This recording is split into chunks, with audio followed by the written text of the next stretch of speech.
These are the 5 signs to tell you if your child is emotionally shutting down or not. Sign number 1 is short responses.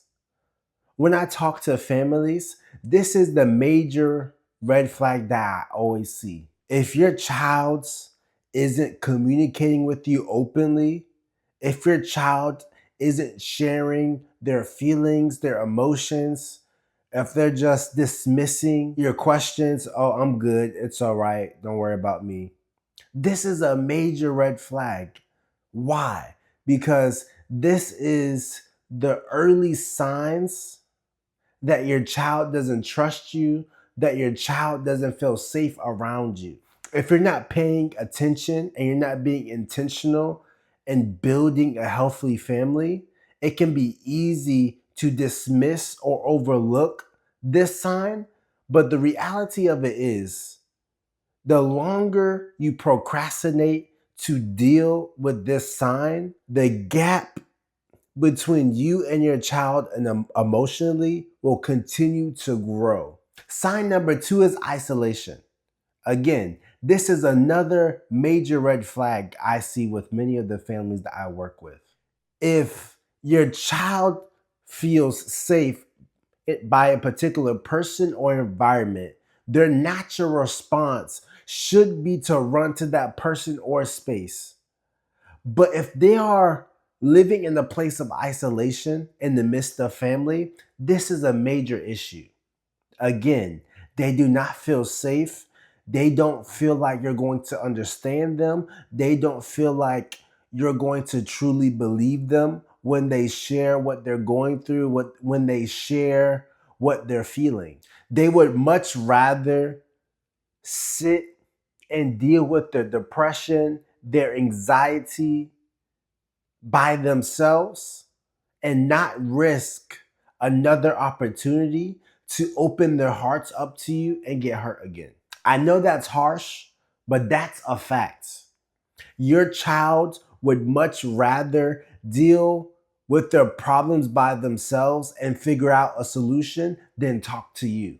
I know that's a hard pill to swallow, but that's why I'm giving you the strategies to transform your family. Sign number 3 is irritability. If you're only looking on the surface, you may see your child's disrespects, frustration, outburst of anger, and so on and so forth.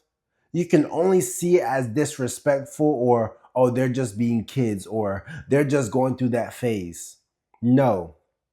What if I told you that they're behaving in that manner because that's the only way they know how to communicate with you?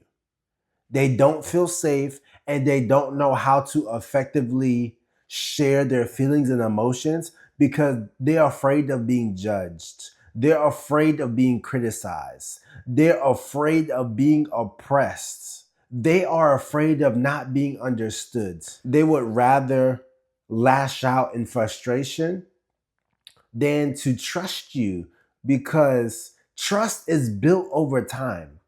And when trust is broken, we can't expect things to go as usual. That trust has to be rebuilt with intention.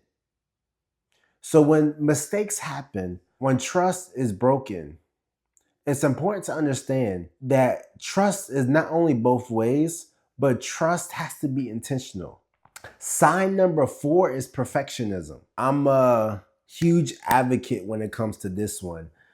Parents, you should not love your child's based off what they do, but based off of who they are.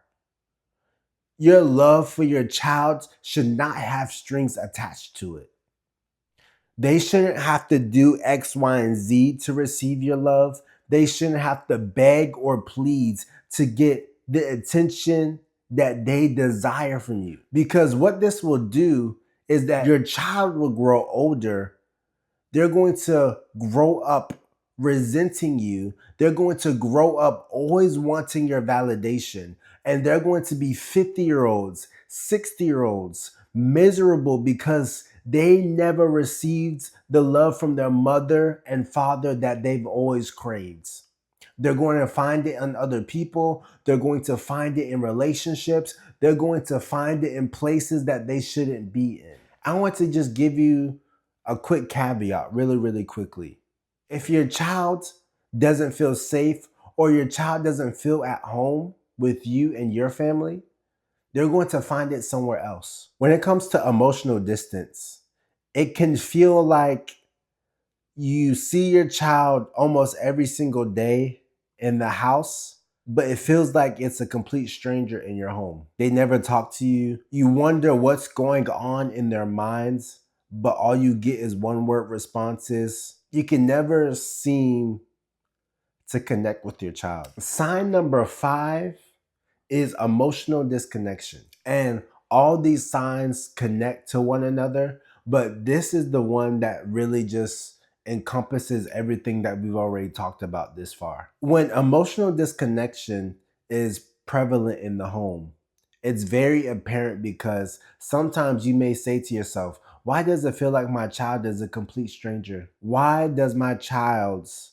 never communicate their feelings and emotions to me? Why is it that my child's is talking to their friends and other families about the different things that they're going through? And to even take this one step further, why is my child talking to other family members about your family when you're not around?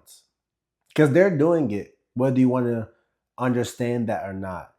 They're doing it whether you want to accept that or not. So you have to ask yourself, what are you going to change today in your family so that your family can experience healing, reconciliation, and restoration? As the parent of the home, as the leader of the home, you have to take the initiative to cultivate that trust, to rebuild that emotional safety within the home.